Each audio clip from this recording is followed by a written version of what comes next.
Party కోసం కష్టపడిన ప్రతి కార్యకర్తకు కాంగ్రెస్ పార్టీ అండగా ఉంటుందని రాష్ట్ర సంక్షేమ శాఖ మంత్రి అడ్లూరి లక్ష్మణ్ స్పష్టం చేశారు. జగిత్యాల జిల్లా గ్రంథాలయ సంస్థల చైర్మన్ గా ఎన్నికైన సంగనబట్ల దినేష్ ప్రమాణ స్వీకారం కార్యక్రమంలో పాల్గొన్న మంత్రి పార్టీ కార్యకర్తల సేవలను కొనియాడారు. ఈ కార్యక్రమంలో స్థానిక ఎమ్మెల్యే డాక్టర్ సంజయ్ కుమార్, ప్రభుత్వ విప్ ఆది శ్రీనివాస్, మున్సిపల్ చైర్పర్సన్ సమ్మిండ్ల వాణి, దుద్దిల్ల శ్రీనుబాబు తదితరులు పాల్గొన్నారు. కాంగ్రెస్ నాయకులు కార్యకర్తలు భారీగా హాజరై కొత్తగా బాధ్యతలు చేపట్టిన దినేష్ కు శుభాకాంక్షలు తెలిపారు. కుమార్ గారు స్వాగతం సార్.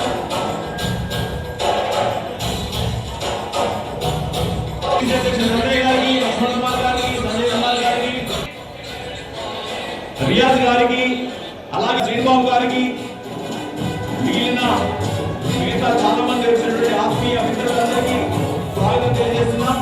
దయచేసి ఫ్రంట్ రోలో అందరూ కూడా ఖాళీ చేయవలసి కోరుతున్నాము. మంత్రి గారికి కూర్చునే అవకాశం దయచేసి రిక్వెస్ట్ ఆల్ ది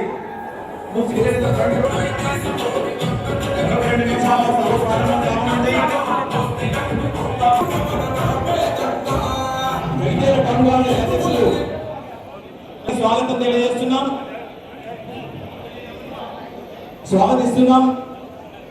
బండ శంకర్ ఇప్పట్లో దయచేసి అందరూ కూడా మంత్రివర్యులకు ముందు నుండి అందరూ కూడా దయచేసి కూర్చోవలసిన కోరుతున్నాం. పాతకే మిత్రులందరూ కూడా మీకు ఎడమ వైపు సీట్లు వేయబడ్డాయి, దయచేసి కూర్చోవలసిన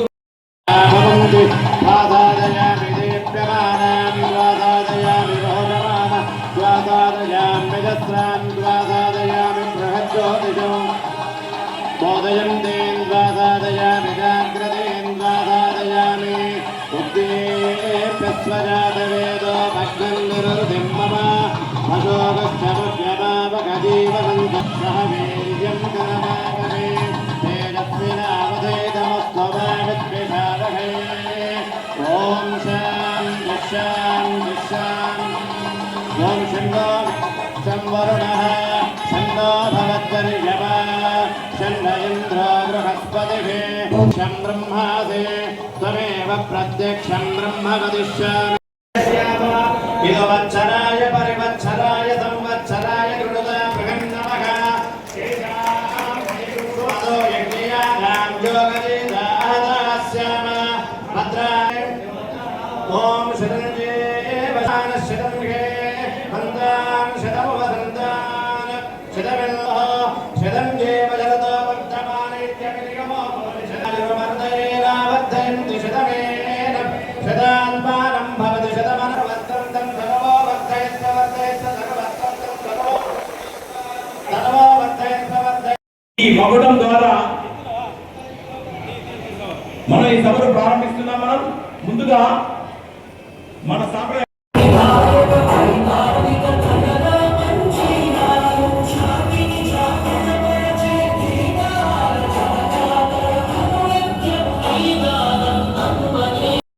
చేత ప్రమాణ స్వీకారమే ప్రతిజ్ఞ పరీక్ష నిర్వహించవలసిందిగా కోరుతున్నాము.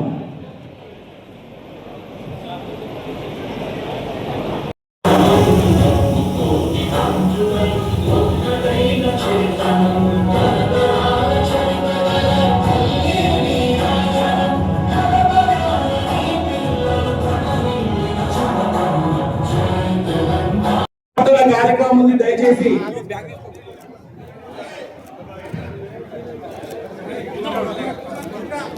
పెట్టుకోండి, అటు తిప్పి పెట్టుకోండి. రైట్, అట్లా పెట్టుకోండి.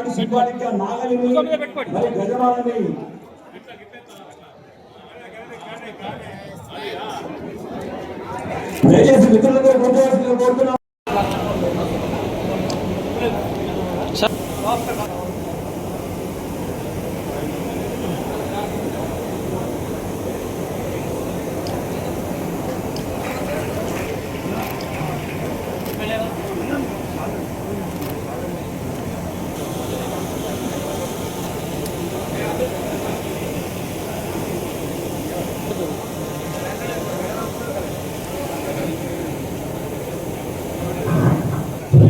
బాబు గారికి కూడా వేదిక స్వాగతం పడుతుంది.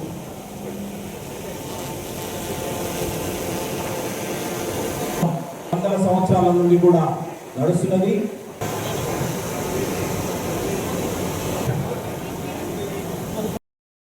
I hardly want to ఏర్పాటు చేస్తాం. ఇంకొంచెం కనుక మీరు ఇక్కడ పూజ చేస్తే లైబ్రరీ బిల్డింగ్ మేము ఓపెన్ చేస్తా ఉన్నాం. సంజయ్ గారికి నాకు మధ్య జరిగిన మొట్టమొదటి సంభాషణ రాజకీయ సంభాషణ కాదు, అభివృద్ధికి సంబంధించిన సంభాషణ అని చెప్పేసి గౌరవ డాక్టర్ గారి వల్ల నాకు అనేటువంటి ఉంటుంది. సంజయ్ గారు గౌరవ మంత్రులు ఉస్మాన్ గారి దగ్గరికి వారి పాటలు చెప్పి నేను అక్కడ ఉన్నాను. ఉన్నప్పుడు ఆయన అక్కడ 2 నిమిషాలలో మొట్టమొదటి నిమిషాలంతా కూడా ఆయన లైబ్రరీ నుంచి కూర్చుంటారు. చెప్పిన వెంటనే అప్పుడు లక్ష్మణ్ గారు మంత్రి లక్ష్మణ్ గారిలో ఒక ప్రేమ ఎందుకంటే grass root Congress worker can become minister అనే విషయాన్ని మొత్తం వారికి ఎలా పరిచయం చేస్తామో అన్న లక్ష్మణ వారి పట్ల గౌరవం. దినేష్ గారు రాజకీయాలకు అతీతంగా దాదాపు ఒక 20 సంవత్సరాల పైన నుండి కూడా వారితో నాకు పరిచయం. నేను ఒక డాక్టర్గా ఉన్నప్పటి నుండి కూడా వారు వారి కుటుంబ సభ్యులంతా కూడా చాలా హుందాగా మర్యాదగా వారి నా దగ్గర రావడం, నేను దొరకప్పుడు ఎప్పుడైనా వెళ్ళినప్పుడు వారిని కలవడం అలాంటి ఒక గొప్ప అనుబంధం. మంచి మర్యాదస్తుడు, రాజకీయాల్లో ఒక నిబద్ధత గల కాంగ్రెస్ కార్యకర్తగా, తర్వాత నాయకుడిగా, మరి పార్టీ కష్టాలు ఉన్నప్పుడు కూడా వారు ఎన్ని ఇబ్బందులు పాలైనా నాకు తెలుసు. కానీ ఇప్పుడు పరిస్థితుల్లో చూస్తూ అయ్యో అనుకున్నాం తప్ప చేసే పరిస్థితి లేని సందర్భం. మరి ఈనాడు వారికి లక్ష్మణ్ కుమార్ గారు నిజంగా చెప్పాలంటే క్రెడిట్ డెఫినెట్లీ గోస్ టు మంత్రి గారు లక్ష్మణ్ కుమార్ గారు. వారు మీరు చేసిన సేవలు గుర్తించి మంచి పదవికి ఇచ్చారు. మరి వేదిక పైన ఇంకా చాలా మంది కూడా గతంలో పనిచేసి వివిధ హోదాలు కోరుకుంటున్న వారికి కూడా సముచిత న్యాయం మంత్రి గారి ద్వారా పొందుతారని చెప్పి కూడా నేను ఆకాంక్షిస్తా ఉన్నా. తప్పకుండా చేస్తాను. రాజకీయాల్లో మనం నమ్ముకున్న నాయకుల దగ్గర, మనం నమ్ముకున్న పార్టీ దగ్గర సిన్సియారిటీ ఉండాలి. ఎప్పుడో ఒక రోజు ప్రజలు గమనిస్తారు, నాయకులు గమనిస్తారు తప్ప మనం ఏదైతే ఇచ్చిన మాట విషయంలో కూడా నాకు వ్యక్తిగతంగా తెలుసు. చిన్నప్పటికీ ఎన్నో కష్టాలు అనుభవించి మా తండ్రి గారు కాంగ్రెస్ పార్టీలో ఉన్నారు, నేను కాంగ్రెస్ పార్టీలో ఉన్నా. ఎన్ని కష్టాలు వచ్చినా, ఎన్ని ఇబ్బందులు వచ్చినా పార్టీ మరవలే, జెండా మరవలే. నాకు అనేక విషయాల్లో కూడా 10 సంవత్సరాలు రాష్ట్రంలో ఉన్నటువంటి బీఆర్ఎస్ పార్టీ నాయకత్వం కానీ, బీఆర్ఎస్ పార్టీ కానీ అనేక సందర్భాల్లో కూడా అవకాశం ఇచ్చినాను.